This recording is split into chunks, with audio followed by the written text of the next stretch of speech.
क्या नाम है सर? मेरा नाम हारून है और मैं फिजिक्स टीचर हूँ। फिजिक्स के टीचर हैं sir? Very nice sir. Okay, मेरा क्वेश्चन जो है वो ये है कि आपको ही किडनैप क्यों किया गया था? और आपको क्यों नहीं किया? मैं भी यही पूछ रहा था। आपको क्यों किया? हम मर गए थे। और दूसरी बात ये है कि ये लोग आपको 3-4 साल अपने साथ लेके फिरते रहे हैं, इनकी क्या डिमांड्स थी और क्या वो आपने कभी पूरी करने की कोशिश की या उसमें क्या अच्छा, इनको दर्द है किडनैपर्स का। आपने कभी उनके बारे में सोचा? उनको कितने पैसे चाहिए? अरे बताइए भाई, शहबाज भाई। तो पहली बात तो ये है कि मैं उनके साथ फिर नहीं रहा था। चलो भाई, चलो तालिबान। अरे वो बैठे थे वहां पर किडनैप क्यों करके? तो जिस दिन उन्होंने मुझे पहली बार, और मुझे इसका भी जवाब नहीं पता कि क्यों उन्होंने और लोगों को, मैं तो उनको पहले वक्त से कह रहा था अगर 6-7 और बंदे पकड़ो तो ऑप्शंस होनी चाहिए। हारून है, फिजिक्स पढ़ाते हैं। हाँ। तो मगर क्योंकि सियासी हालात उस वक्त मुल्क के ऐसे थे कि उनको लगा कि अगर हम सलमान तासीर के बेटे को अगवा करें तो हुकूमत और जो फ़ौज है वो बहुत शर्मिंदा हो जाएगी। ओके। और उस शर्मिंदगी को प्ले करते हुए उन्होंने एक क्रेजी रैंसम मांगा। कितना रैंसम था? 4 अरब रुपए उस वक्त था, 4 अरब रुपए? जो $65 मिलियन था। और इसकी एक बड़ी फ़नी कहानी है। जब रुपी 82 से 92 पे पहुंच गया उस वक्त, अब तो हम देखें कहाँ पहुंच गए, तो मेरा जो नेगोशिएटर था वो साउथ कोरियन था, जो किडनैपर नहीं, नेगोशिएटर। तो उसने मेरी वालदा को फ़ोन किया और अब 3 साल हो चुके थे या 2.5 ईयर्स हो चुके थे और कुछ भी नहीं हो रहा था।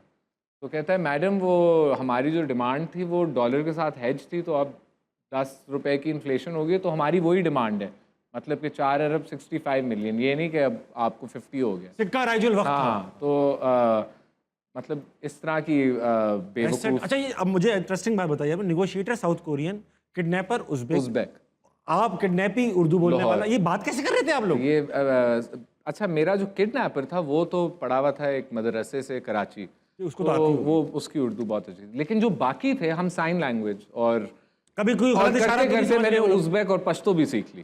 तो मुझे समझ में नहीं आती थी ये एग्जैक्टली बोल क्या रहा है, लेकिन फिर मुझे पता चला मैं 6-7 लफ्ज़ पश्तो के बोल रहा हूँ, 2-3 कर्व बॉलें मार रहा हूँ उज़्बेक की। साइन लैंग्वेज, हाथ अनबिलीवेबल चीज़ है, वो भी अगर बंदे हों। पानी गलत तो नहीं समझ रहे थे? कभी के बाद समझ ये क्या, मैं कहता था भीख दुआ मांग रहा हूँ यार खुदा के लिए।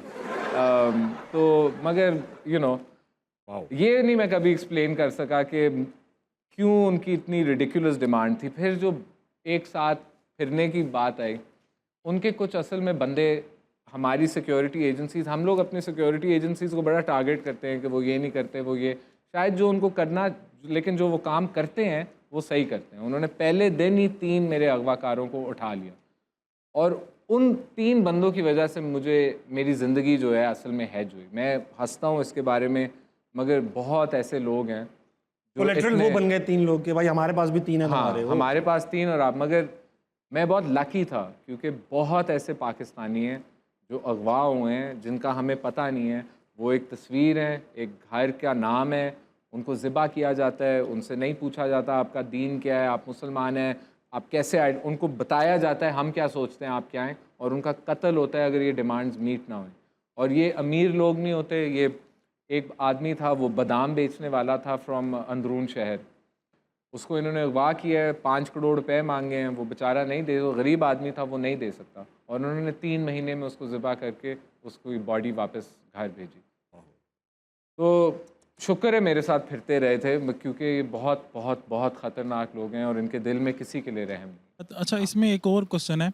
आप लोग इधर चाय मंगवा लेते कि इतनी टफ सिचुएशन थी जिसमें आप अपने सर्वाइवल के लिए जो है वो लड़ रहे थे, इसमें कौन सी चीज़ थी जो आपको होप दिलाती थी कि वापस मैं अपनी फैमिली के पास चला जाऊंगा? ये अच्छा सवाल है।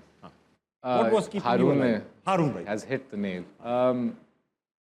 असल में जो सच बात है ना, ऐसी सिचुएशन आपको ऐसे इतना नाउम्मीद कर देती है, इतना होपलेस कर देती है कि आपको खुशी का वक्त याद ही नहीं रहता, और अगर किसी तरह याद आता है या किसी अपने जिससे आप प्यार करते हैं उनकी आवाज़ भी आपको याद आती है तो वो आपको तोड़ देती है।